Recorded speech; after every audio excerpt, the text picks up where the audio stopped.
সঠিকভাবে কসর সালাত পড়ার নিয়ম বলুন। সঠিকভাবে কসর সালাত পড়ার নিয়ম, এটা একটা গুরুত্বপূর্ণ জিজ্ঞাসা। মানে আমি মুসাফির কখন, এইখানে ভুল হচ্ছে। আমি কি যেন ওটা 48 মাইল, হ্যাঁ ওটা কত কিলো, মানে 47 কিলোমিটার বা 47 মাইল যখন মানুষ যাবে তখন কসর করবে। এই মাইলটা মানুষের মাথায় আসলো কেন? এইটা হচ্ছে হানাফি মাযহাব এই হাদিসটাকে গ্রহণ করেছে। আর যে 3 মাইল দূরে গিয়ে সালাত আদায় করা যাবে কসর, 9 মাইল দূরে গিয়ে কসর সালাত আদায় করবে, এই হাদিসটা তারা গ্রহণ করেনি। যেহেতু ভারত, বাংলাদেশ, পাকিস্তানে হানাফি মানুষ বেশি, তখন মানুষ ধরে নিয়েছে যে কসর নামাজ পড়ার জন্য কতটুকু হতে হবে, 47 মাইল হতে হবে, এটা সবাই ধরে নিয়েছে। কিন্তু আসলেই কি কোনো দূরত্ব ব্যাপার আছে? জি না, কোনো দূরত্ব ব্যাপার কসরের জন্য নাই। যখন মানুষ বুঝেছে যে আমি মুসাফির, আমি সফর যাত্রা করলাম, এখানে এসেছে নোয়াখালী থেকে, চট্টগ্রাম থেকে, সিলেট থেকে, বরিশাল থেকে, খাগড়াছড়ি থেকে, বান্দরবন থেকে, কক্সবাজার থেকে, একবার টেকনাফ থেকে এসেছে একটা পরিবার। তো এরা যখন বাড়ি থেকে বের হয়েছে তখন কি মনে করছে যে 10 মিনিট পরে ঘুরে আসবো? না, জামিয়া সালাফিয়া রূপগঞ্জ নারায়ণগঞ্জ আসছে তাই বের হয়েছে। এরকম সফর, বাড়ি থেকে বের হয়ে যেখানে সলাতের টাইম হবে সেখানে কসর পড়বে। 1 কিলোমিটার দূরে হোক, 5 কিলোমিটার দূরে হোক, 10 কিলোমিটার দূরে হোক। রাসূল সাল্লাল্লাহু আলাইহি সাল্লাম কখনো বাড়ি থেকে বের হয়ে 3 কিলোমিটার দূরে কসর পড়েছেন, মানে সফরে বের হয়েছে। কখনো 9 কিলোমিটার দূরে গিয়ে কসর সালাত আদায় করেছেন, মানে সফরে বের হয়েছেন। কখনো 48 কিলোমিটার দূরে গিয়ে সালাত আদায় করেছেন, মানে সালাতের টাইম তখন হয়েছে। বুঝাতে পারলাম না? তাহলে কসর করবেন কখন? যখন আপনার সফর প্রমাণ হবে যে আপনি বুঝছেন যে আমি সফরে বের হয়েছি। বুঝাতে পারলাম না? তখন বাড়ি থেকে বের হয়ে যখন টাইম হবে তখনই কসর, যখন টাইম হবে তখনই কসর। 1/2 কিলোমিটারে হোক, 1 কিলোমিটারে হোক, 50 কিলোমিটার, 500 কিলোমিটার হোক। জি, তারপরে আচ্ছা বলেন, আমি শুনছি, আমি আপনারটা পুনরায় বলে দেব। শুকরিয়া, জাযাকুমুল্লাহ খায়র। হাদিসগুলো বুখারী মুসলিমের সব। একবারে খুব সংক্ষিপ্তভাবে বুঝাই একটা কথা। আল্লাহ নবী বলেছেন, কেউ যদি বায়াত ছাড়া মারা যায় তাহলে তার জাহেলি মরণ হবে, অমুসলিম হয়ে মরে গেল। বিশাল কথা নয়? খুব কঠিন কথা। আবার আল্লাহর নবী বলেছেন যে একজন আমির থাকার পরে আর একজন যদি আমির দাবি করে তাহলে তাকে হত্যা করতে হবে। বুঝা গেল না? একজন আমির থাকার পরে যদি আর একজন বলে আমি আমির, তাহলে যে আমির দাবি করছে ওর কি করতে হবে? তাকে হত্যা করতে হবে। ওটা বুখারী মুসলিমের হাদিস। আবার আল্লাহর নবী বলছেন যে আমিরের আনুগত্য করলো সে আমি মুহাম্মদ সাল্লাল্লাহু আলাইহি সাল্লাম আমার আনুগত্য করলো। এবার এদেশের বাঙালিকে আপনাকে জিজ্ঞাসা, যারা বায়াতের দাবিদার বলছেন যে আমার হাতে বায়াত করেন, কোনোদিন যদি সুযোগ হয় তাকে বা তার বুদ্ধিমান হুঁশিয়ার মানুষকে বলবেন যে আপনারা আমিরের হাতে বায়াত করলে নবীর আনুগত্য করলাম, এইটা ঠিক কিনা বলেন। ধরেন আপনার আমিরের হাতে আমি বায়াত করলাম, এখন আমি কার আনুগত্য করলাম? নবীর আনুগত্য করলাম। এই কথা জনগণকে আপনার আমিরকে বলতে হবে। আমি আব্দুর রাজ্জাক বিন ইউসুফ দেশের আমির হিসাবে বলছি, আমার হাতে যদি কেউ বায়াত করে তাহলে সে নবীর আনুগত্য করল। এই কথা বলান তো দেখি আপনার আমিরকে। 2, যে আপনার আমিরকে জাতির সামনে বলতে হবে যে আমার আমিরত্ব থাকাকালীন কেউ যদি আমির দাবি করে তাহলে তাকে হত্যা করা যায়। বুঝা গেল না কথা? বলতে মনে থাকবে না মনে হয়। আর একটা কথা, যে আপনার আমিরকে জাতির সামনে বক্তব্যে বলতে হবে, পৃথিবীর মানুষ, বাংলা ভাষাভাষী মানুষ, আমার হাতে বায়াত ছাড়া মারা গেলে জাহেলি মরণ হবে, ও মুসলমান নয়। এ কথা বলতে হবে। আপনার আমির যদি এই কথা বলতে পারে, হাদিস না বুঝেও যদি বলেন তা আমরা মেনে নেব, কিন্তু উনি বলার সাহস করবেন কিনা, কথা বোঝা গেল না। আমিরকে জাতির সামনে কি বলতে হবে? যে আমার হাতে বায়াত ছাড়া মারা গেলে কি হবে? জাহেলি মরণ হবে। 1 2, আমি এখন আমির, আমার রাজত্বে কেউ যদি আর একজন আমির হতে চায় তাহলে তা কি করতে হবে? হত্যা করতে হবে।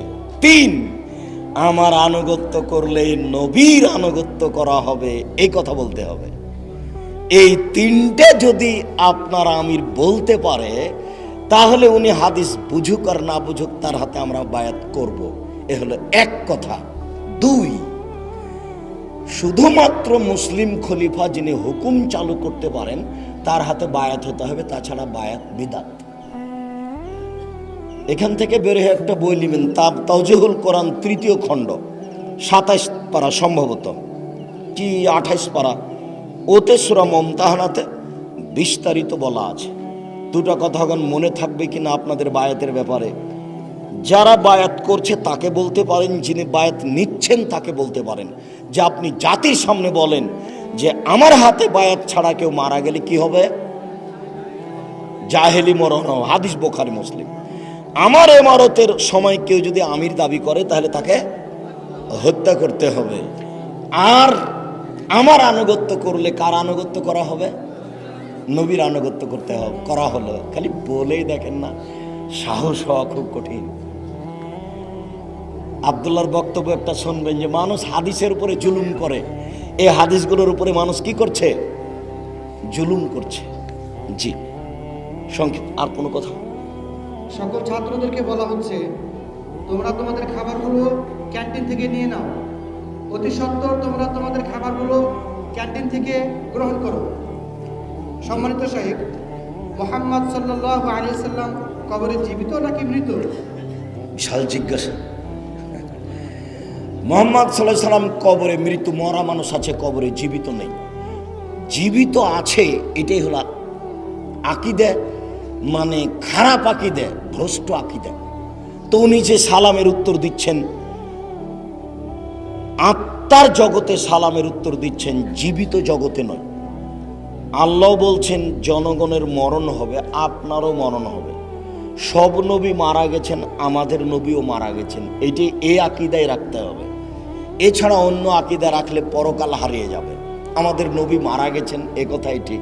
তো উনি যে আমাদের সালামের উত্তর দিচ্ছেন, এটা আত্মার জগতে, আত্মার জগতে মানুষ যেভাবে আছে সেইভাবে তিনি উত্তর দেন। জি, আসসালামু আলাইকুম। সাংগঠনিক দাওয়াতি কাজ জাহিলিয়াত কিনা? কারণ সব কাজে আমিরের প্রশংসা, আমিরের সন্তুষ্টি দেওয়া হয় পদের জন্য। অবশ্যই জাহেলিয়াত, সবাই তো বুঝতে পেরেছেন, খালি আমিরের প্রশংসা পদের জন্য। আর দেখবেন একেবারে অনেক, তো এটা জাহেলিয়াত, অবশ্যই জাহেলিয়াত। এরকম দাবিও জাহেলিয়াত, এভাবে প্রশংসাও জাহেলিয়াত।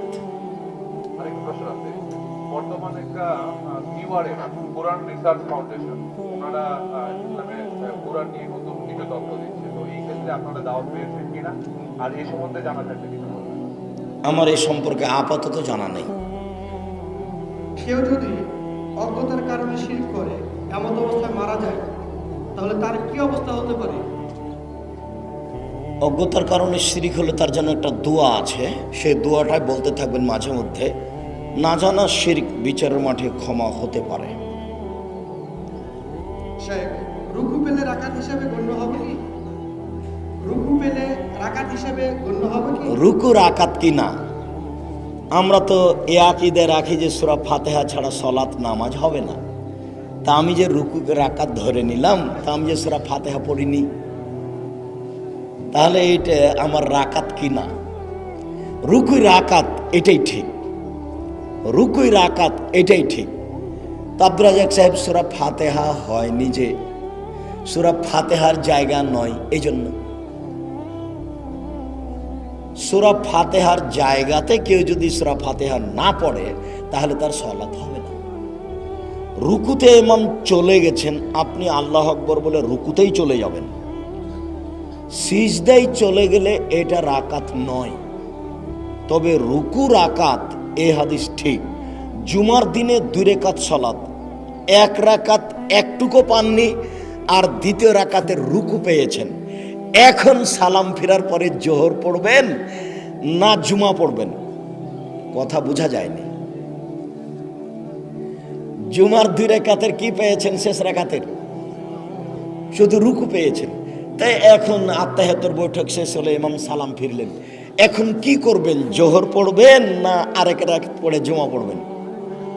আরেক রাকাত পড়ে জুমা পড়বেন, তার মানে রুকুই রাকাত, ওটা 1 রাকাত হয়ে গেছে। যদি ইমাম মুক্তাদিকে আত্তাহিয়াত পড়ার বৈঠকে পেতেন, সালামের বৈঠকে, তাহলে ইমাম সালাম ফিরলে কি করতেন? জোহর পড়তেন। রুকুই রাকাত, এই কথাই ঠিক। সূরা ফাতিহা হয়নি যে, জায়গা নয় এজন্য। হ্যাঁ, তারপরে থামো।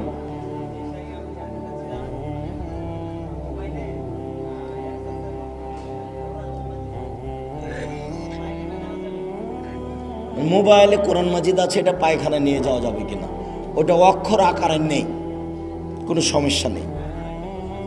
ওটা মোবাইল পকেটে থাকলে কোনো সমস্যা নেই। তবে তাবিজ নিয়ে যাবেন না, তাবিজ তো এমনি আরাম, আবার নিয়ে যাচ্ছেন মানে ওতে লেখা আছে কোরআন মাজিদ, সূরা ইয়াসিন, একেবারেই হারাম। মসজিদের ইমাম তাবিজ পড়ে, তার পিছনে সালাত হবে কি? যাদের গায়ে, কোমরে, হাতে, বাহুতে তাবিজ আছে, তার পিছনে সালাত হবে না, এই মুশরিক। তারপর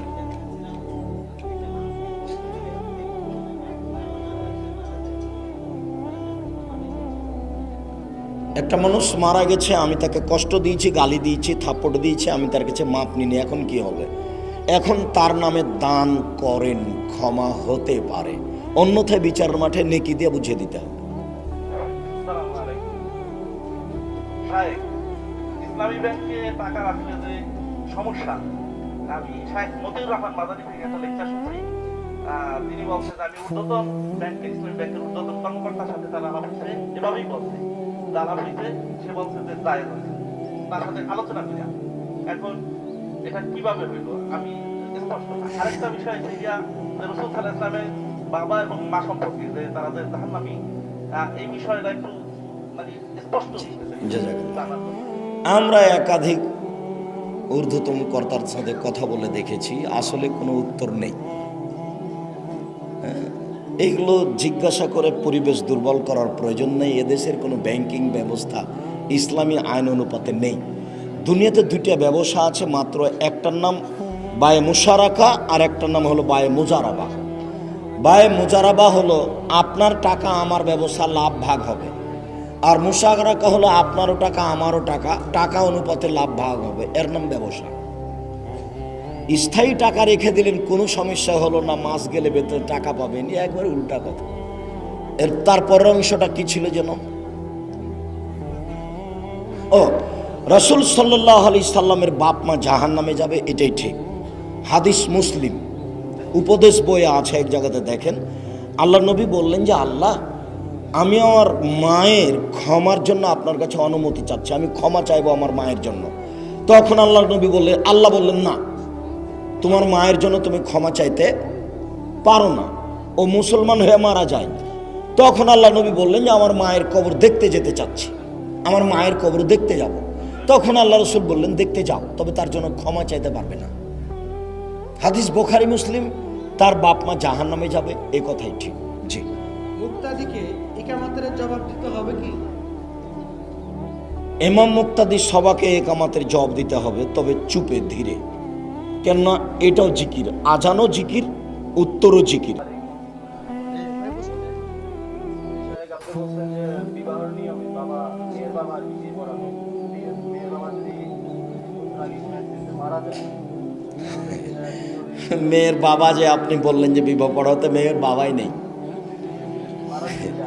জাযাকাল্লাহ খায়ের। তুমি এমন কথা টেনে নিয়ে আসলে যে বৃহত্তর চট্টগ্রাম, বৃহত্তর সিলেট, এদের এলাকায় উকিল বাপ করে বিবাহের দিন, উকিল বাপ। সেদিন থেকে ও বাপ হয়ে গেছে। এখন ও এই বেটির বাড়ি বেড়াতে যায়, এই বেটি আবার ওই বাপের বাড়ি যায়, সেদিন থেকে ও বাপ মা না বাপ বেটি হয়ে গেছে। অবাক কথা। বৃহত্তর চট্টগ্রাম, বৃহত্তর সিলেট ছাড়া বাংলাদেশের অন্যান্য জেলাতে উকিল বাপ ধরে, তবে ওই বৈঠকের জন্য ওটা বাপ হয় না, কোনোটাই জায়েজ নয়, একটাও জায়েজ নয়, উকিল বাপই হারাম। জামিয়া সালাফের এই সালাফি কনফারেন্সে আজ থেকে নিয়ে সারা বাংলাদেশের মাটিতে, বিশ্বের মাটিতে উকিল বাপই হারাম, উকিল বাপ বাতিল। তো বাপ বেঁচে আছেন, ভালো, উনি বিবাহ পড়াবেন, নেই মেয়ের চাচা, নেই মেয়ের দাদা, নেই তো মেয়েটার ছেলে, মহিলাটার ছেলে, নেই তো গ্রামের সর্দার, বংশীয় কেউ ধারাবাহিক নিচে আসবে, অন্যথায় গ্রামের দায়িত্বশীল। জি। মহিলারা স্বামীর জন্য সুগন্ধি ব্যবহার করতে পারবে কি? মহিলারা সুগন্ধি ব্যবহার করতে পারবে কি না? জি না, মহিলারা কোনো সুগন্ধি ব্যবহার করতে পারবে না। মহিলাদের সাজগোছের জিনিস যা দেখতে পাওয়া যায়, গন্ধ পাওয়া যায় না। মহিলাদের সাজগোছের জিনিস যা দেখতে পাওয়া যায়, গন্ধ পাওয়া যায় না। আর পুরুষের সাজগোছের জিনিস যা গন্ধ পাওয়া যায়, দেখতে পাওয়া যায় না, যার কারণে পুরুষ হাতে মেহেদি দিতে পাবে না, হারাম। আর মহিলাদেরকে হাতে পায়ে মেহেদি দিতেই হবে। মহিলাদের সুগন্ধি যা দেখতে পাওয়া যায়, গন্ধ পাওয়া যায় না। মহিলাদের সুগন্ধি যা দেখতে পাওয়া যায়, গন্ধ পাওয়া যায় না। আর পুরুষের সুগন্ধি যা দেখতে পাওয়া যায় না, গন্ধ পাওয়া যায়। কথা বুঝতে পারলেন না? এটাই রাসূল সাল্লাল্লাহু আলাইহি ওয়াসাল্লাম বলেছেন, পুরুষেরা মেহেদি দিতে পারবে না, মহিলাদেরকে দিতেই হবে বাধ্য। আসসালামু আলাইকুম ওয়া রাহমাতুল্লাহ। শাইখ, আমি একটা প্রতিষ্ঠানে চাকরি করি, তো ওই প্রতিষ্ঠানে একজন হিন্দু লোক আছে। ওকে আমাদের ইসলাম সম্বন্ধে তাকে দাওয়াত দিয়েছি। উনি ইসলাম ধর্ম গ্রহণ করেন না এবং এর পক্ষে কোনো কথাও বলেন না। ওই প্রতিষ্ঠানে কি ওনাকে রাখা যাবে, নাকি আমরা ওই পরিবর্তে কোনো একজন মুসলিমকে চাকরি দেব? সেই প্রতিষ্ঠানে সে হকের ভিত্তিতে আছে। এদেশে তো মাদ্রাসা তো হিন্দুকে নিয়োগ দেওয়া হচ্ছে, এইটা আদৌ ঠিক নয়। তবে আপনার প্রতিষ্ঠানের খবর আমি জানি না, ও আগে থেকে আছে, তার রুজি বন্ধ করে আর একজনকে চাকরি দিতে হবে এই কথা নয়। আপনি তাকে মুসলমান হওয়ার দাওয়াত দেন, সেইখানে তার স্থান থেকে তাকে সরিয়ে দেওয়া অন্যজনকে নিয়ে আসতে হবে, এর বৈধতা নেই।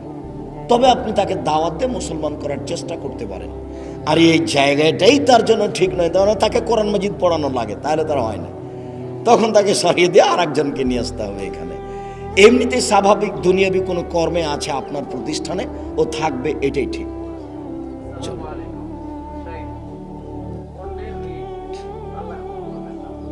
এখন অন্যকে, যে আমার কাছে, যার কাছে আমি টাকা পাবো অথবা আমি আমার কাছে পাবে, তাকে দিয়ে করা যাচ্ছে না, সেই ব্যাপারে কি? কথাটার উত্তর দিয়েছি, মানে আমি যার ঋণ নিয়েছিলাম তাকে খুঁজে পাচ্ছি না, বা আমার নাগালের বাইরে সৌদি আরবে কাজ করেছি, তখন দোকানে ছিলাম, অনেক কাপড় চোপড় নিয়ে নিয়েছি, টাকা নিয়ে নিয়েছি, এখন তো যেতে পারছি না, ওর আর বললে আবার বিপদ হবে। ওর নামে পরিমাণ মতো দান করে দিতে হবে, বোঝা গেল না? ওর নামে পরিমাণ মতো দান করে দিতে হবে, আশা করা যায় ক্ষমা হবে ইনশাআল্লাহ। চলো। ভারতের মুসলমানদের বর্তমান অবস্থায় আমাদের করণীয় কি? ভারতের মুসলমানদের জন্য আমাদের করণীয় আপনার কোনোতে নাজেলা পড়া, তাদের জন্য দোয়া করা। কোনোতে নাজেলা, ফজর সলাতের, ফজরের ফরজ সলাতের শেষ রাকাতে রুকু থেকে উঠে তাদের জন্য যারা জুলুম করছে তার জন্য ধ্বংস কামনা করা, আর যারা মুসলিম তাদের জন্য বেঁচে থাকা, তাদের জন্য কল্যাণ কামনা করা। যে তাদের জন্য কোনোতে নাজেলা। আসসালামু আলাইকুম ওয়া রাহমাতুল্লাহি ওয়া বারাকাতুহু।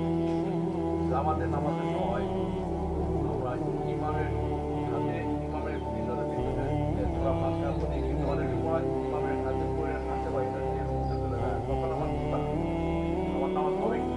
আমি ইমামের পিছনে আছি, আমি সূরা ফাতিহা পড়তেই পেলাম না, চলে গেল, ইমাম চলে গেছেন রুকুতে, তা আমি কি করব? তা আপনি ইমামের সাথে চলে যাবেন।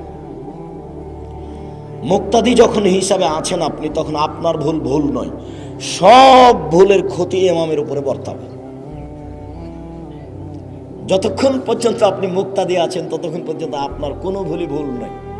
আপনি সুযোগ পেলেও সূরা ফাতিহা পড়বেন, আর যদি না পান, যখন ইমাম চলে গেছে রুকুতে, ওই অবস্থায় ছেড়ে চলে যান, ওরই সাথে সাথে যেতে হবে। ওর তাড়াহুড়ার কারণে যদি আপনি পড়তে না পারেন তো ক্ষতিগ্রস্ত ও হবে। আপনি আপনারটাই বহাল থাকবেন। জি, তারপর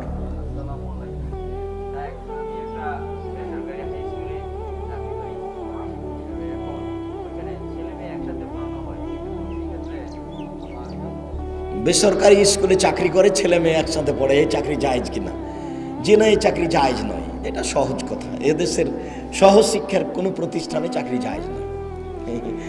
মেয়েদের দিকে তাকানোই জায়েজ নয়, তো সারাদিন তার সাথে থাকি কি করে? আমাদের পরিচয়, আমরা মুসলিম, আর আল্লাহ বলেছেন নিজেকে মুসলিম বলে পরিচয় দাও। তাহলে আপনি বা আপনারা নিজেকে আহলে হাদিস বলে পরিচয় দেন কেন? হ্যাঁ, খুব একটা গুরুত্বপূর্ণ জিজ্ঞাসা। আল্লাহ তো বলছেন যে ইব্রাহিমের নাম মুসলিম, আমরাও মুসলিম, তা আপনি আহলে হাদিস পরিচয় দেন কেন? কথা অবশ্য ঠিক, আহলে হাদিস পরিচয় দিতে হবে এটা জরুরি নয়। তবে আপনি মনে রাখবেন, যারা ভারত, বাংলাদেশ, পাকিস্তানে আহলে হাদিস, তারা মুসলিম বিশ্বে সালাফি। তো যারা সালাফি তারা ওরা যারা কোনো দল করে না, যারা কোনো মাযহাব মানে না, যারা কোনো মতামত মানে না, যার জন্য আমার বক্তব্যে আছে মানুষের মতামতকে উপেক্ষা করে কোরআন এবং সহিহ হাদিস মেনে চলে যারা, তারাই হলো আহলে হাদিস। মানে যাদের কোনো মতামত নেই, যাদের কোনো দল নেই, সবাই বলে যে আমি মুসলিম শিয়া, সবাই বলে আমি মুসলিম কাদিয়ানী, সবাই বলে আমি মুসলিম হানাফি, সবাই বলে আমি মুসলিম মাঝ ভান্ডারী, সবাই বলে আমি মুসলিম দেওয়ানবাগী, সবাই বলে আমি মুসলিম চরমনাই, সবাই বলে আমি মুসলিম পাখা। তো এইটা যখন বলল তখন মুসলিম এ কথা ঠিক, কাদিয়ানি হোক শিয়া হোক, মুসলিমের সবাই ঠিক আছে। কিন্তু যখন বলছে যে জিবরাইল আসতে ভুল করেছে, আসলে জিবরাইলকে আসতে হতো আলীর কাছে, কিন্তু জিবরাইল ভুলে গিয়ে কার কাছে এসেছে? মুহাম্মদ সাল্লাল্লাহু আলাইহি সাল্লামের কাছে এসেছে।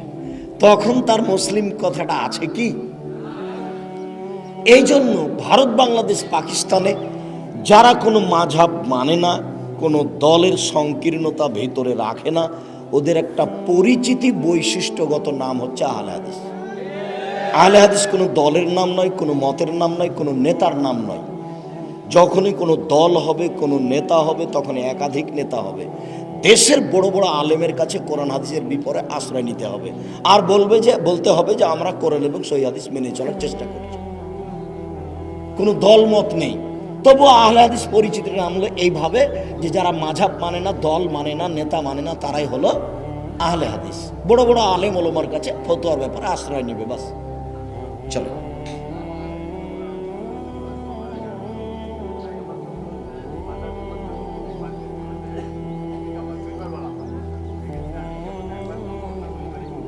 উনি বলছেন যে মাযহাবে মসজিদে একামত ডবল ডবল হয়, আর আহলে হাদিস মসজিদগুলোতে একামতে একবার হয়। ডবল ডবল হবে এ হাদিস জয়ীফ, আর একবার হবে এ হাদিস সহি। আপনি সম্ভবপর একবার বলার চেষ্টা করেন। জি, আসসালামু আলাইকুম। অনেকে বলতে শোনা যায় রুকুর পরে হাত বাঁধা বেদাত, কিন্তু আমরা ভিডিওতে দেখি মক্কার ইমামরা রুকুর পরে হাত বাঁধছে, তারা কি বেদাত করছে? আসলে কি রুকুর পরে হাত বাঁধা বেদাত কিনা? এটা একটা চলমান বেশ গুরুত্বপূর্ণ জিজ্ঞাসা। রুকু থেকে উঠে বুকে হাত বাঁধবো কিনা? রুকু থেকে উঠে সরাসরি বুকে হাত বাঁধতে হবে এরকম কোনো হাদিস আমার দীর্ঘ 20 বছরের তদন্তে আমি পাইনি। তবে রুকু থেকে উঠে বুকে হাত বাঁধতে হবে, এটা শেখ আব্দুল্লাহ বিন বাজ রাহিমাহুল্লাহর ইজতেহাদি ফতোয়া। উনি বলেছেন মানুষের সলাতের 4টা অবস্থা। তার একটা হলো দাঁড়িয়ে থাকা, তার একটা হলো রুকু, তার একটা হলো সিজদা, তার একটা হলো সালাম বা আত্তাহিয়াতুর বৈঠক। সলাতে কয়টা অবস্থা? 4টে। তো রুকুতে হাত আছে কোথায়? হাঁটুতে। তো আত্মাহিত হাত আছে কোথায়? হাঁটুর উপরে। তো সিজদায় হাত আছে কোথায়? মাথার দুই পাশে। তো দাঁড়িয়ে হাত থাকবে কোথায়? বুকে। বুঝা গেল না?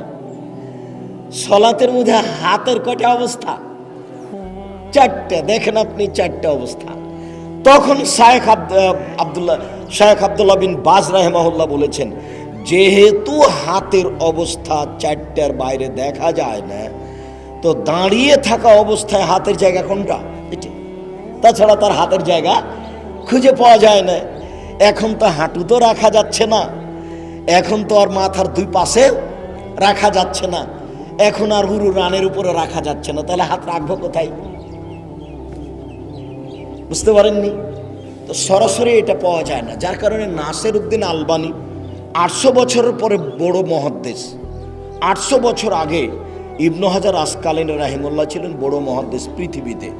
800 বছরের পরে বড় মুহাদ্দিস নাসির উদ্দিন আলবানী রাহিমাহুল্লাহ, ইনিও বলছেন যে রুকু থেকে উঠে বুকে হাত বাঁধা বিদাত। আর আমরা বলছি, আমি আব্দুর রাজ্জাক বিন ইউসুফ, আমার 20 বছরের তদন্ত অভিজ্ঞতায় রুকু থেকে উঠে পুনরায় হাত বাঁধার হাদিস পাওয়া যায় না। যেহেতু দলিল ভিত্তিক চলি, কাজে উঠে আবার যখন পাওয়া যায় না তখন ছাড়াই থাকে। জি, শুক্রিয়া। তারপরে হ্যালো, আসসালামু আলাইকুম শেখ। আমার একটা প্রশ্ন শেখ, আমি কিছু টাকা ব্যাংকে রাখছি। এখন আমি ওনাকে বলছি আমি লাভবান দেব না। উনি বলছে যে তোমাকে শরীয়ত মোতাবেক ভাবে লাভবান দেব প্রতি 3 মাস অন্তর, প্রতি মাসে মাসে না। এবং প্রতি মাসে 8% এবং 7%, কোনো মাসে 6% দেয়। তখন আমার আপনি বলছি এটা কি সুদ? আমি বলছি ওনাকে যে এটা সুদ হয় তুমি কি আমার দিন আমি তোমাকে দায়ী করি, কারণ আমি সুদ খাবো না, আমার টাকা এভাবে খাবো। এখন আমি কি করবো সাহেব? টাকা কি দিয়ে দিব? উনি বলছেন যে প্রতি মাসে টাকা আমার বাড়ছে, আমি টাকা কি করব? আপনি টাকাটা নেন, খায়েন না। এই কথা একবার বলেছি। আপনি টাকাটা নেন, খায়েন না, তাহলে টাকাটাতে আপনি অসহায় মানুষের উপকার করতে পারবেন। জি। তারপরে টাকাটা নেন, খাবেন না। তারপরে আমাদের ওইখানে ইমাম সাহেব তাবিজ এবং মিলাদ করায়, এর পিছনে কি আমরা আপত্তি, তাহলে কি আমরা ঘরে পড়বো নাকি করবো? যারা তাবিজ ব্যবসা করে এসব ইমামের পিছনে সালাত হবে না। আপনি ঘরে পড়েন, একাই পড়েন। আর আরেকটা প্রশ্ন, আমাদের ওইখানে তো পীর মুরিদের সব ব্যবসা চলতেছে, বিশেষ করে মার্কেটে। ওরা আজকে শনিবার ওদের একটা মিল আছে, ওইখানে একটা গরিব মহিষ জব করে, ওইখানে কি আমরা যাইতে পারবো নাকি? মাছ ভান্ডারে গরু মহিষ জবাই করে, ওখানে কি আমরা যেতে পারবো? জি না। কোনো দর্শনীয় ব্যাপার হলে যেতে পারবেন, তাছাড়া যাবেন না, তাহলে তো অন্যায়ের সহযোগিতা হবে। আজকের মতো কথা শেষের দিকে কর, আর নয়। আরবিতে কথা বললেও কি কোরআন পাঠের মতো প্রতি অক্ষরে 10 নাকি পাওয়া যায়? আরবিতে? ও, আরবিতে কথা বললে কি কোরআন মাজিদের মতো অক্ষর প্রতি 10 নাকি পাওয়া যায়? তাহলে তো আরবি ভাষার লোকেদের কাজ হয়ে গেছে। জি না, আরবি ভাষাতে কথা বললে অক্ষর প্রতি 10 নাকি হবে না, এ কথা মিথ্যা ধারণা, ঠিক নয়। শুধুমাত্র কোরআন মাজিদ পড়লেই অক্ষর প্রতি 10 নাকি হবে, এটাই ঠিক।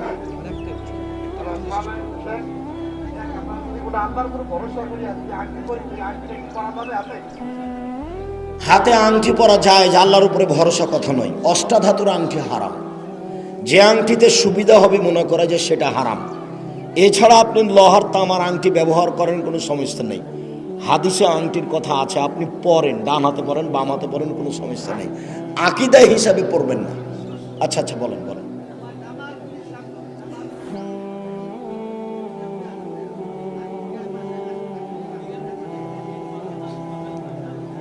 আমার মসজিদে 2 আজান হয়, তো 1 আজান দিব না 2 আজান দিব? 2 আজান বিদাত। যে বইটা বের হচ্ছে তাড়াতাড়ি, তাতে অনেক হাদিস দেওয়া আছে। সেই কালে আব্দুল্লাহ ইবনে উমর 2য় আজানকে বেদাত বলেছেন। মসজিদে আজান একটাই হবে খুতবার সময়।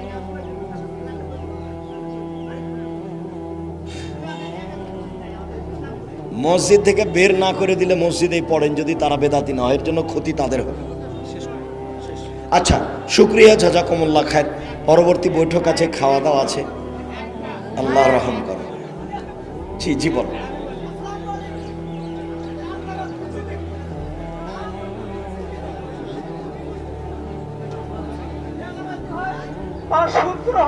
আমার করণীয় কি? ও ফকির মিসকিন যদি বেনামাজি হয়, সুদখোর হয়, তো আমি তাকে দান করব কিনা? যে চাইতে আসছে ও বিত্তশালী হোক, ফকির হোক, ডোম চামার হোক, মেথর হোক, যে চাইতে আসছে তাকে দিবেন ভিক্ষে। আর যখন নিজে থেকে দিবেন তখন পরহেজগার দেখে দিন। সাহেব, সাহেব, আমার ছেলের নাম রেখেছি আয়মান আল মুতাসসিম। এই নামটি কি রাখা যাবে? আয়মান আল- অর্থটা জানতে চাই। আয়মান আল মুতাসসিম। আয়মান আল মুতাসেম তো নয়, আয়মান আল মুতাসেম। শিরক বেদাত নেই, বলা যায়, শক্ত কসম, নামটা চলে, তবে সুন্দর নয়। আর ওনার জিজ্ঞাসা যে এমামের আগে আমিন হলে কি হবে?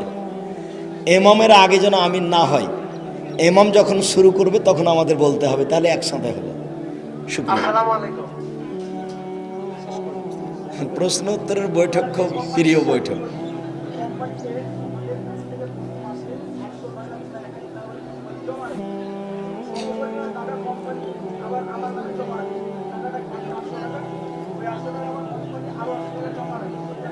প্রবীণ ফান্ডের টাকা নেওয়া জায়েজ কি না? আমার বেতন থেকে কেটে রাখে 1000, সরকার বা কোম্পানি আরও 1000 দেয়, এই 2000 প্রতি মাসে জমা থাকে। তো 2000ই আপনি নেবেন আপনার চাকরি শেষে, তবে মধ্যে যেগুলো বেড়েছে সেগুলো নেবেন না। নেন, আপনি খাবেন না, হিসাব ঠিক রাখতে হবে। আরিবা নামের অর্থ বুদ্ধিমতী, দক্ষতা, বুদ্ধিমতী, আরিবা বুদ্ধিমতী, দক্ষতা। শুকরিয়া। আসসালামু আলাইকুম। আমার প্রশ্ন হচ্ছে, বিকাশে লেনদেন করা যদি হারাম হয়, আবার মানে নিরুপায় হয়ে তোমার কথা শেষ, নিরুপায় ওইটা হয়ে যদি ব্যবহার করা যায়, তাহলে এটা কি ধরনের হারাম? এটা কিছু ঘাটতি, ওইটা জিজ্ঞাসা করতে হয়।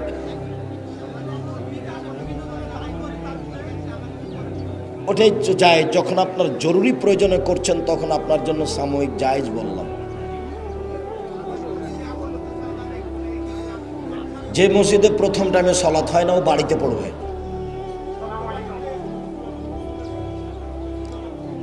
বদ্ধ পানিতে ফরজ গোসল করা যাবে না, অজু করা যাবে, ফরজ গোসল পানি উঠিয়ে নিয়ে করতে হবে। বদ্ধ পানিতে ফরজ গোসল চলবে না। আসসালামু আলাইকুম। শেখ, আমার প্রশ্ন হলো, আমরা যে জায়গায় থাকি এই জায়গায় পিছে 3 কিলোর ভিতরে কোনো মসজিদ নাই, সিধা দিয়ে এক মসজিদ আছে। সেই ইমাম সাহেব জর্দা খায়, তাবিজ বেচে, তাবিজ নিজে লাগায়। মানে আমরা কি করব? বাড়িতে পড়বেন, বাড়িতে, বা আপনারা একটা ভিন্ন মসজিদ তৈরি করেন। শুক্রিয়া। আজকের মতো এই পর্যন্ত শেষ, আবার কথা হবে।